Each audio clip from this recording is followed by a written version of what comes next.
আসসালামু আলাইকুম রহমতুল্লাহ। আশা করি সকলে ভালো আছেন। আজকের বিষয়টি হলো অন্যরকম হজ পালন নিয়ে, আর এই ঘটনাটি হযরত আব্দুল্লাহ বিন মুবারক রহমতুল্লাহ আলাইহি।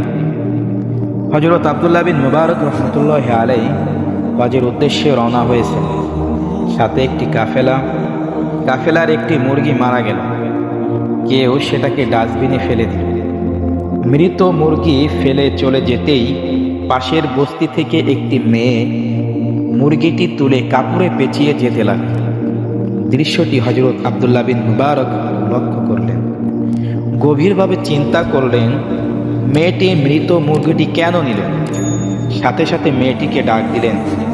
হযরত আব্দুল্লাহ বিন মুবারক মেয়েটিকে জিজ্ঞেস করলেন, কি কারণে সে মৃত মুরগি নিয়ে যাচ্ছে। অনেক জিজ্ঞাসা করার পর মেয়েটি বলল, জনাব, কিছুদিন পূর্বে আমার পিতা ইন্তেকাল করেছেন। তিনি ছিলেন আমাদের সংসারের একমাত্র উপার্জন। বাড়িতে আমি আর আমার আম্মা, ঘরে খাবার কিছুই নেই। কয়েকদিন যাবৎ আমরা ক্ষুধার কষ্ট সহ্য করতে না পেরে মৃত মুরগিটি নিতে বাধ্য হয়েছি।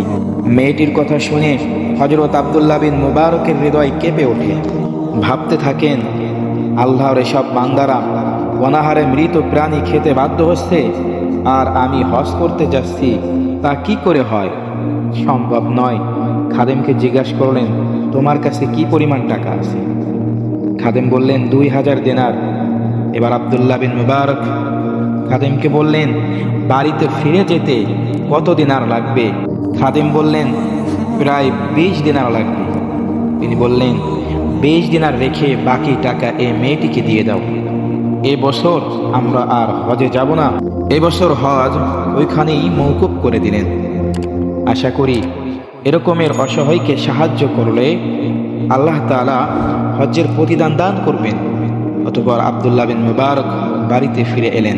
আমাদের সমাজে বা আমাদের প্রতিবেশীদের মধ্যেও এরকম অনেকেই অসহায় অবস্থায় আছে, না খেয়ে আছে। আমাদেরও উচিত তাদের পাশে দাঁড়ানো, তাদেরকে সহযোগিতা করা। আশা করি আমরা অভাবগ্রস্ত পরিবারের পাশে দাঁড়াবো। আল্লাহ তাআলা আমাদের সকলকে তৌফিক দান করুন।